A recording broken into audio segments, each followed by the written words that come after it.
जरा सोचो, एक ऐसी दुनिया जहां धरती छपटी है, एक ऐसी दुनिया जहां हर कोई मानता है कि अगर आप किनारे तक पहुंच गए तो आप गिर जाएंगे।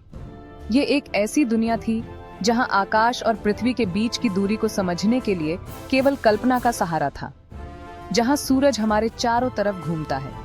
यह एक ऐसा समय था जब लोग मानते थे कि पृथ्वी ब्रह्मांड का केंद्र है और बाकी सब कुछ उसके चारों ओर घूमता है। यह विचार न केवल वैज्ञानिक दृष्टिकोण से बल्कि धार्मिक और सांस्कृतिक दृष्टिकोण से भी गहराई से जुड़ा हुआ था। वैज्ञानिक क्रांति से पहले यही हकीकत थी। उस समय के विद्वान और वैज्ञानिक इन मान्यताओं को चुनौती देने की हिम्मत नहीं करते थे। वे पुराने ग्रंथों और परंपराओं पर विश्वास करते थे और नई सोच को अपनाने में संकोच करते थे। ये एक ऐसा समय था जब ज्ञान में बहुत तेजी से बढ़ोतरी हुई। इसने ब्रह्मांड और खुद को देखने का हमारा नजरिया ही बदल दिया। कोपरनिकस, गैलीलियो और न्यूटन जैसे महान वैज्ञानिकों ने अपने अवलोकनों और प्रयोगों के माध्यम से हमारे समझने के तरीके को पूरी तरह से बदल दिया। यह सिर्फ टेलीस्कोप और टेस्ट ट्यूब के बारे में नहीं था, यह उन उपकरणों के बारे में था जिन्होंने हमें ब्रह्मांड की गहराइयों में झांकने और सूक्ष्मदर्शी के माध्यम से जीवन के रहस्यों को समझने की अनुमति दी। ये पुराने विचारों को चुनौती देने और कुछ अलग सोचने की हिम्मत करने के बारे में था। यह उन वैज्ञानिकों के बारे में था जिन्होंने अपने समय की सीमाओं को पार किया और नए सिद्धांतों को स्थापित किया। ये क्रांति टीवी पर नहीं दिखाई गई थी, ये सितारों, समीकरणों और मानव शरीर की भाषा में लिखी गई थी। यह उन रातों के बारे में थी जब वैज्ञानिक आकाश को देखते थे और उन दिनों के बारे में जब वे प्रयोगशालाओं में काम करते थे। इसे ऐसे समझो, क्रांति से पहले ज्ञान एक नाटक की तरह था। यह एक ऐसा नाटक था जिसमें हर कोई अपनी भूमिका निभाता था और किसी ने भी स्क्रिप्ट को चुनौती देने की हिम्मत नहीं की। हर कोई बताई जा रही कहानी को स्वीकार करता था। यह एक ऐसी कहानी थी जिसे पीढ़ी दर पीढ़ी सुनाया गया और किसी ने भी इसे बदलने की कोशिश नहीं की। लेकिन फिर वैज्ञानिक क्रांति आई। ये ऐसा था जैसे किसी ने चिल्लाकर कहा हो, कट। यह एक ऐसा क्षण था जिसने सब कुछ बदल दिया। यह एक ऐसा क्षण था जिसने हमें सोचने पर मजबूर कर दिया कि क्या हम जो जानते हैं वह सच है। अचानक सेट को फिर से डिजाइन किया जा रहा था, स्क्रिप्ट फिर से लिखी जा रही थी और दर्शकों को यह देखने के लिए मंच के पीछे बुलाया जा रहा था कि यह सब कैसे काम करता है। यह एक ऐसा समय था जब हर कोई जानना चाहता था कि सच्चाई क्या है और इसे कैसे पाया जा सकता है। हालांकि ये केवल धूल भरी पाठ्यपुस्तकों के बारे में नहीं था, ये उन विचारों के बारे में था जिन्होंने हमें सोचने पर मजबूर किया और हमें नई दिशाओं में ले गए। इस क्रांति का एक व्यापक प्रभाव पड़ा। इसने न केवल विज्ञान के क्षेत्र में बल्कि समाज के हर पहलू में बदलाव लाया। इस क्रांति की वजह से नए आविष्कार हुए जिन्होंने हमारे जीवन को पूरी तरह से बदल दिया। यह उन उपकरणों के बारे में था जिन्होंने हमें नई संभावनाओं की ओर अग्रसर किया। मेडिकल क्षेत्र में अभूतपूर्व सफलताएं मिली।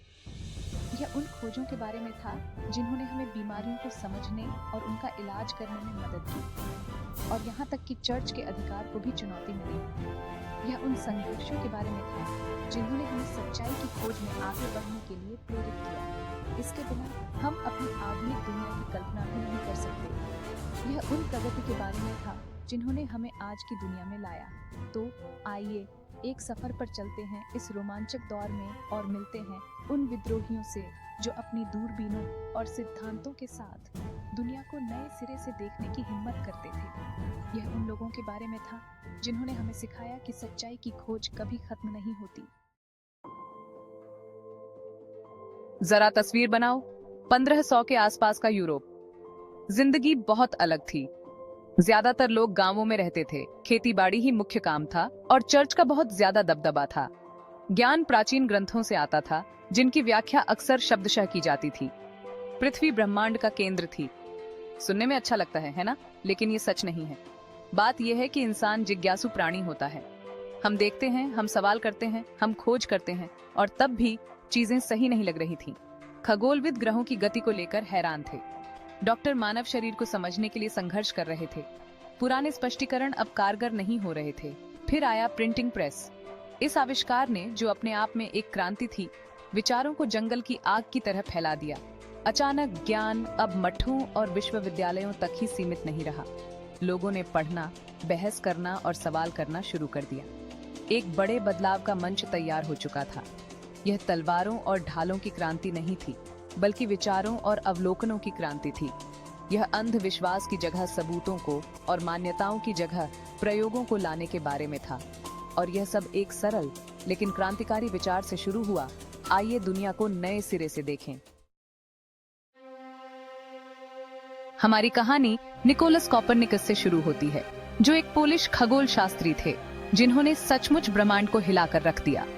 कॉपरनिकस का जन्म 1473 में हुआ था और उन्होंने अपने जीवन का अधिकांश समय खगोल विज्ञान के अध्ययन में बिताया।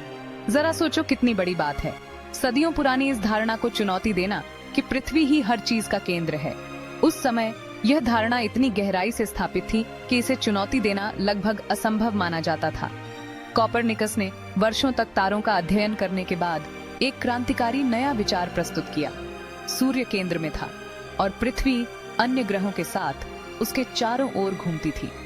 यह विचार न केवल खगोल विज्ञान के लिए बल्कि पूरे मानवता के दृष्टिकोण के लिए एक महत्वपूर्ण मोड़ था। यह केवल दृश्यों का परिवर्तन नहीं था, यह एक पूर्ण बदलाव था। यह एक ऐसा बदलाव था जिसने वैज्ञानिक सोच और धार्मिक विश्वासों को हिलाकर रख दिया। कॉपरनिकस के सूर्य केंद्रित मॉडल, जो उनकी पुस्तक डी रेवोल्यूशनिबस ऑनर्बियम कोएलेस्टियम स्वर्गीय क्षेत्रों के क्रांतियों पर में प्रकाशित हुआ था, ने पूरे यूरोप में टहलका मचा दिया। यह पुस्तक 1543 में प्रकाशित हुई थी और इसने वैज्ञानिक समुदाय में एक नई चर्चा की शुरुआत की। इसने चर्च के अधिकार और ब्रह्मांड के बारे में लोगों की समझ की नींव को ही चुनौती दी। उस समय चर्च का मानना था कि पृथ्वी ब्रह्मांड का केंद्र है और इस विचार को चुनौती देना एक बहुत बड़ा जोखिम था। बेशक हर कोई खुश नहीं था। कई लोग कॉपरनिकस के विचारों का विरोध कर रहे थे और उन्हें अपने सिद्धांतों को साबित करने के लिए कड़ी मेहनत करनी पड़ी। कॉपरनिकस को विरोध का सामना करना पड़ा, खासकर चर्च से, जिसने उनके सिद्धांत को बाइबल के विपरीत माना। चर्च के लिए यह विचार कि पृथ्वी ब्रह्मांड का केंद्र नहीं है एक बहुत बड़ा झटका था, लेकिन संदेह के बीज बो दिए गए थे। कॉपरनिकस के विचारों ने वैज्ञानिक समुदाय में एक नई सोच की शुरुआत की और धीरे धीरे अधिक से अधिक लोग उनके सिद्धांतों को मानने लगे। कॉपरनिकस का काम पुराने विश्व दृष्टि की नींव में एक दरार की तरह था। यह दरार धीरे धीरे बढ़ती गई और अंततः इसने पूरी संरचना को बदल दिया, और उस दरार से जल्द ही नए विचारों की बाढ़ आ जाएगी। यह बाढ़ वैज्ञानिक क्रांति की शुरुआत थी, जिसने हमारे ब्रह्मांड के बारे में हमारी समझ को पूरी तरह से बदल दिया। उनका मॉडल सही नहीं था, लेकिन यह सही दिशा में एक महत्वपूर्ण कदम था। कॉपरनिकस ने एक नई सोच की शुरुआत की, जिसने भविष्य के वैज्ञानिकों को प्रेरित किया। इसने केपलर और गैलीलियो जैसे भविष्य के खगोलविदों के लिए अपने काम को परिष्कृत करने और उस पर निर्माण करने का मार्ग प्रशस्त किया। केपलर ने ग्रहों की गति के नियमों को विकसित किया और गैलीलियो ने दूरबीन का उपयोग करके ब्रह्मांड के बारे में नई खोजें की। कॉपरनिकस ने उस समय की व्यवस्था को चुनौती देने की हिम्मत की और ऐसा करके उन्होंने एक ऐसी क्रांति का मंच तैयार किया जिसने ब्रह्मांड के बारे में हमारी समझ को हमेशा के लिए बदल दिया। उनकी विरासत आज भी जीवित है और उनके विचारों ने विज्ञान की दुनिया में एक नई दिशा दी। अगर कॉपरनिकस ने एक क्रांतिकारी विचार को धीरे से कहा, तो गैलीलियो गैलीली ने एकदम नए उपकरण दूरबीन का उपयोग करके उसे छतों से चिल्लाकर कहा। गैलीलियो गैलीली ने एकदम नए उपकरण दूरबीन का उपयोग करके उसे छतों से चिल्लाकर कहा। ये इतालवी बहुश्रुत केवल आकाश के बारे में सिद्धांत बनाने से संतुष्ट नहीं थे, वे उन्हें खुद देखना चाहते थे। गैलीलियो ने अपनी दूरबीन को आकाश की ओर मोड़ा और जो देखा उसने दुनिया को उल्टा कर दिया। उन्होंने चंद्रमा के गड्ढों और पहाड़ों को देखा, जो पूर्ण खगोलीय पिंडों के विचार को चकनाचूर कर दिया। यह इतालवी बहुश्रुत केवल आकाश के बारे में सिद्धांत बनाने से संतुष्ट नहीं थे, वे उन्हें खुद देखना चाहते थे। उन्होंने अपनी बेहतर दूरबीन से जो देखा उसने दुनिया को उल्टा कर दिया। गैलीलियो ने चंद्रमा के गड्ढों और पहाड़ों को देखा, जो पूर्ण खगोलीय पिंडों के विचार को चकनाचूर कर दिया। उन्होंने क्रेटर, पहाड़, अपूर्णताएं देखीं। चंद्रमा कोई ईथर ओनर्ब नहीं था, बल्कि अपने आप में एक दुनिया थी, और उन्होंने अपनी बेहतर दूरबीन से जो देखा उसने दुनिया को उल्टा कर दिया। चंद्रमा के गैलीलियो के अवलोकनों ने पूर्ण खगोलीय पिंडों के विचार को चकनाचूर कर दिया। चंद्रमा के गैलीलियो के अवलोकनों ने पूर्ण खगोलीय पिंडों के विचार को चकनाचूर कर दिया। उसने क्रेटर, पहाड़, अपूर्णताएं देखीं। चंद्रमा कोई ईथर ऑनर्ब नहीं था, बल्कि अपने आप में एक दुनिया थी। उसने क्रेटर, पहाड़, अपूर्णताएं देखी। चंद्रमा कोई ईथर ऑनर्ब नहीं था, बल्कि अपने आप में एक दुनिया थी। उन्होंने बृहस्पति की परिक्रमा करते हुए 4 चंद्रमाओं की खोज की, जिससे यह साबित हुआ कि सब कुछ पृथ्वी के चारों ओर नहीं घूमता है। चंद्रमा कोई ईथर ऑनर्ब नहीं था, बल्कि अपने आप में एक दुनिया थी। उन्होंने बृहस्पति की परिक्रमा करते हुए 4 चंद्रमाओं की खोज की, जिससे यह साबित हुआ कि सब कुछ पृथ्वी के चारों ओर नहीं घूमता है, बल्कि अपने आप में एक दुनिया थी। उन्होंने बृहस्पति की परिक्रमा करते हुए 4 चंद्रमाओं की खोज की, जिससे यह साबित हुआ कि सब कुछ पृथ्वी के चारों ओर नहीं घूमता है। उन्होंने बृहस्पति की परिक्रमा करते हुए 4 चंद्रमाओं की खोज की, जिससे यह साबित हुआ कि सब कुछ पृथ्वी के चारों ओर नहीं घूमता है। उन्होंने शुक्र ग्रह की कलाओं का अवलोकन किया, जो सूर्य केंद्रित मॉडल का और समर्थन करता है, जिससे यह साबित हुआ कि सब कुछ पृथ्वी के चारों ओर नहीं घूमता है। उन्होंने शुक्र ग्रह की कलाओं का अवलोकन किया, जो सूर्य केंद्रित मॉडल का और समर्थन करता है। उन्होंने शुक्र ग्रह की कलाओं का अवलोकन किया, जो सूर्य केंद्रित मॉडल का और समर्थन करता है। उन खोजों के रोमांच की कल्पना करो। गैलीलियो एक ऐसे खोजकर्ता की तरह थे जो अज्ञात क्षेत्र का चार्टिंग कर रहे थे, सिवाय इसके कि उनका परिदृश्य रात का आकाश था, जो सूर्य केंद्रित मॉडल का और समर्थन करता है। उन खोजों के रोमांच की कल्पना करो।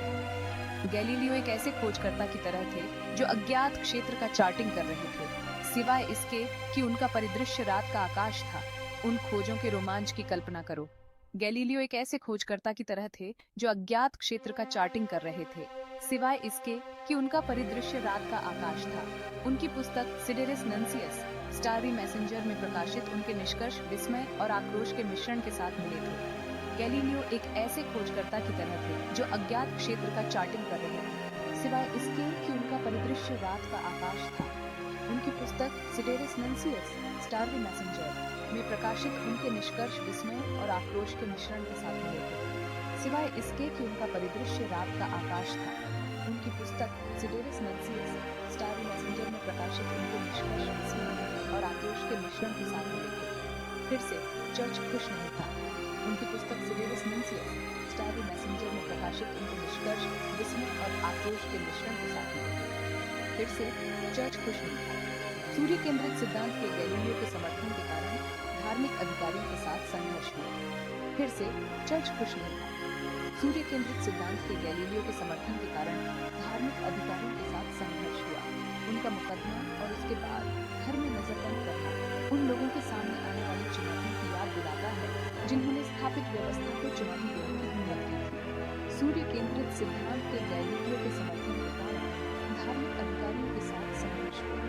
उनका मुकदमा और उसके बाद घर में नजरबंद करना उन लोगों के सामने आने वाली चुनौतियों की याद दिलाता है, जिन्होंने स्थापित व्यवस्था को चुनौती देने की हिम्मत की थी। लेकिन गैलीलियो की विरासत उनके द्वारा अध्ययन किए गए सितारों की तरह चमकती रहती है। उनका मुकदमा और उसके बाद घर में नजरबंद करना उन लोगों के सामने आने वाली चुनौतियों की याद दिलाता है, जिन्होंने स्थापित व्यवस्था को चुनौती देने की हिम्मत की थी।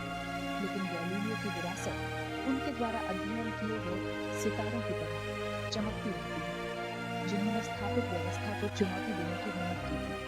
लेकिन गैलीलियो की विरासत उनके द्वारा अध्ययन किए गए सितारों की तरह चमकती रहती है। उन्होंने हमें अवलोकन की शक्ति, पूछताछ की, परीक्षण की शक्ति सिखाई। लेकिन गैलीलियो की विरासत उनके द्वारा अध्ययन किए गए सितारों की तरह चमकती रहती है।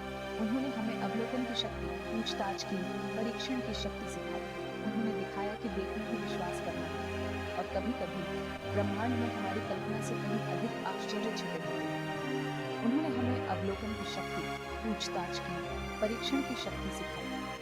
उन्होंने दिखाया कि देखना ही विश्वास करना है, और कभी-कभी ब्रह्मांड में हमारी कल्पना से कहीं अधिक आश्चर्य छिपे होते हैं। उन्होंने दिखाया कि देखना ही विश्वास करना है, और कभी-कभी ब्रह्मांड में हमारी कल्पना से कहीं अधिक आश्चर्य छिपे होते हैं। और कभी-कभी ब्रह्मांड में हमारी कल्पना से कहीं अधिक आश्चर्य छिपे होते हैं।